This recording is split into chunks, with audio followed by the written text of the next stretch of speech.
We have Rule 213 opinion witness update from Pete Flowers. Anybody that's tried a malpractice case knows that there's a lot of 213 battles, so it's obviously very important that we all stay up to date on the law. So to help us with that, Pete Flowers.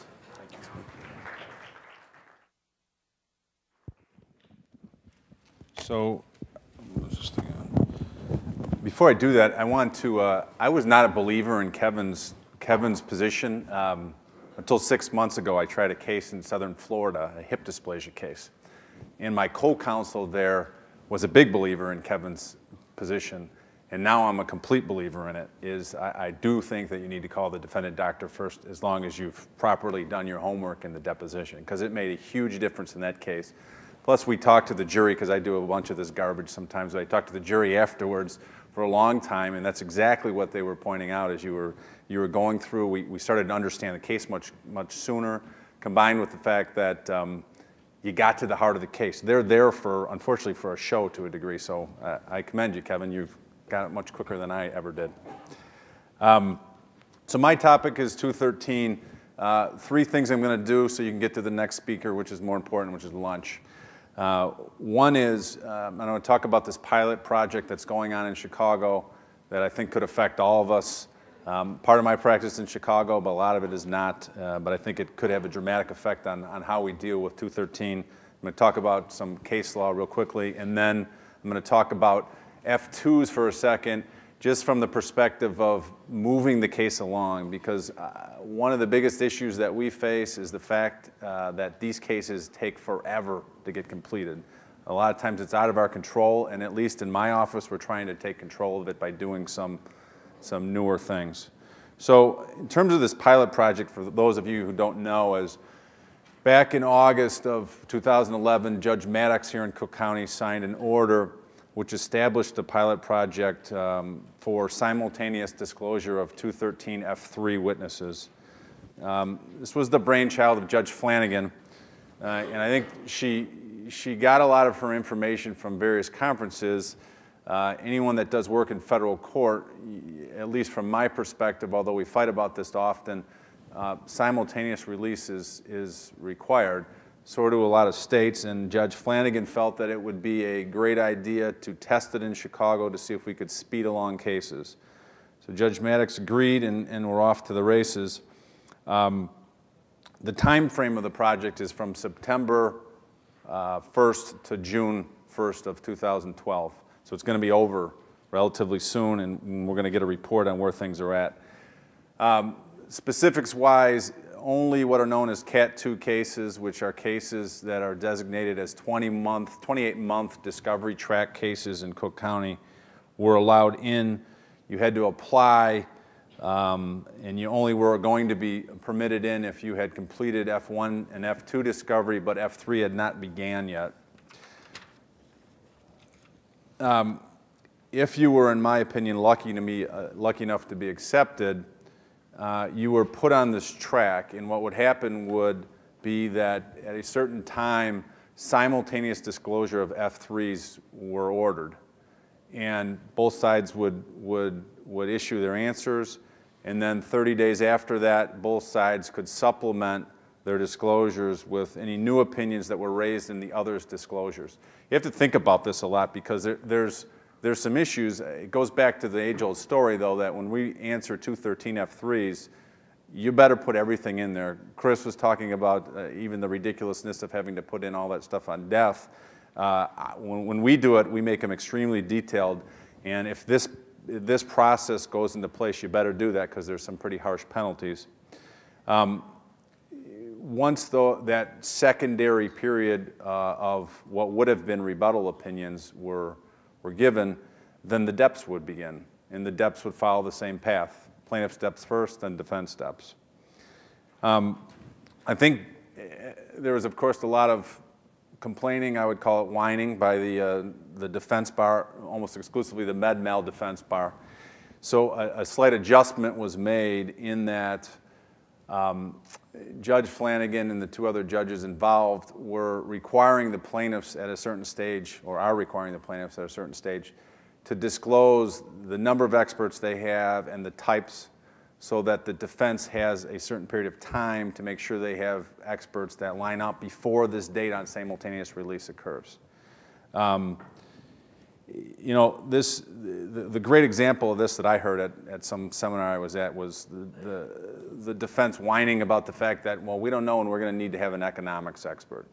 If the plaintiff doesn't call an economics expert and then we release an economics expert, you know, not only does it cost us more money, but now we're feeding their case. So in order to deal with that, the slight adjustment was made, which I think, frankly, takes care of that. To get on my soapbox for a second, the fact that anybody says that the defense takes a med-mal case and is defending it and doesn't have a really good idea on the theories of both liability and causation is ridiculous. I mean, these guys are well prepared, well in advance of the first step. Frankly, they know a hell of a lot more than we know going into the doctor's depths. And the fact that they can say that this comes as a great surprise is a joke, and I think that's coming to light. So the current situation is 3 judges in Cook are involved in this program: Judge Flanagan, Kogan, and O'Hara. I myself have tried to convince 2 other judges of it early on before it was clear that it was only going to be them, and I was abruptly told no. So if it's outside of those 3, I don't think you're going to have any chance in Cook County of getting that. There's 42 cases that are in the project right now. 9 are construction, 1 is a serious auto, 1 police chase, 2 legal mails, 1 nursing home, 1 fire and property case, an intentional tort, 25 med-mal cases, and 1 combo med-mal products case. So there's a pretty good cross-section of the types of cases that are possible in this system. By the way, Judge Flanagan told me that it's still open other than med-mal if you want to submit your case and you're at a stage where that can be accomplished, aka F1s and F2s are done, but it's got to be done by June 1st.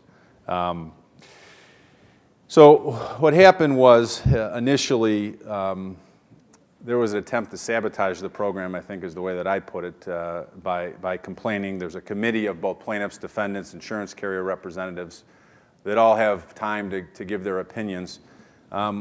However, when it went forward, what has next happened is in 6 cases, they're all med-mal cases, the defense have filed with the Illinois Supreme Court a petition for prohibition under 381 or for the issuance of a supervisory order under 383 to shut down the program. Those are before the Supreme Court now. My understanding is the expectation is the ruling will come down on those sometime in early 2012. 2 of the cases, the lawyers actually filed a motion to stay the case pending this ruling. I heard as of yesterday the Supreme Court came down denying the stay in the first case. So interpret that as you may, but at least it allows this system to go forward and this pilot project to go forward to see if we can make some, I'll use the word reforms in the way the system works here, so that we can speed along these cases. So, you know, I think when you look at this, it could be a major change as to how we deal with 213 F3s. It's got the possibility of cutting off 6 to 9 months of time, all stuff that's positive. Depending on what the Supreme Court does, I know in some of the other counties that I practice in, there's been discussion already of attempting such a project. I think it would work and will work. The results so far in Cook County have been positive. I mean, you're not going to be able to tell them to the end, but there's been 2 cases that have resolved after the simultaneous disclosure. There's been 2 other cases that have now gone to mediation after the simultaneous disclosure. All stuff that, in my humble opinion, wouldn't occur until you would have run the gamut of plaintiff release, depose, defendant release, depose, then mediation. So we've probably cut off 6 months of time in the inner workings of this case. So we'll see where things end up, but I think it's a positive way to try and reduce the time that we have to bring these cases and allow these people to get their say in court. Because as we all know, especially in medical malpractice cases or any catastrophic cases, you know, people, to begin the healing process for any of our clients, it's not so always so good to have the case going on. It's a constant reminder of what happened. So I think it's part of our job to do the best we can to work the case up, but also to push it along, get it from beginning to end.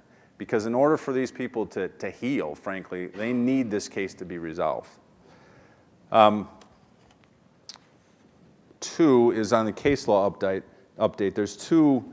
There's stuff in the literature that I have in the packet, but two things you should consider. One is, ITLA puts out a medical malpractice trial notebook, and I pay for it just like everybody else. It's something that everyone should get that's here. I mean, this is the easiest cheat sheet that you've seen in decades. And Keith Habeisen is the gatekeeper on it, and he makes sure that everything in there is absolutely perfect. There's an addendum coming up that will probably be released either at the end of the year or maybe the beginning of next year. But it has everything, including 213, everything that you need. And I keep that thing, when I go to trial, I keep that thing right next to me, because if I need a quick answer or a quick direction, I can almost find it in there on every occasion.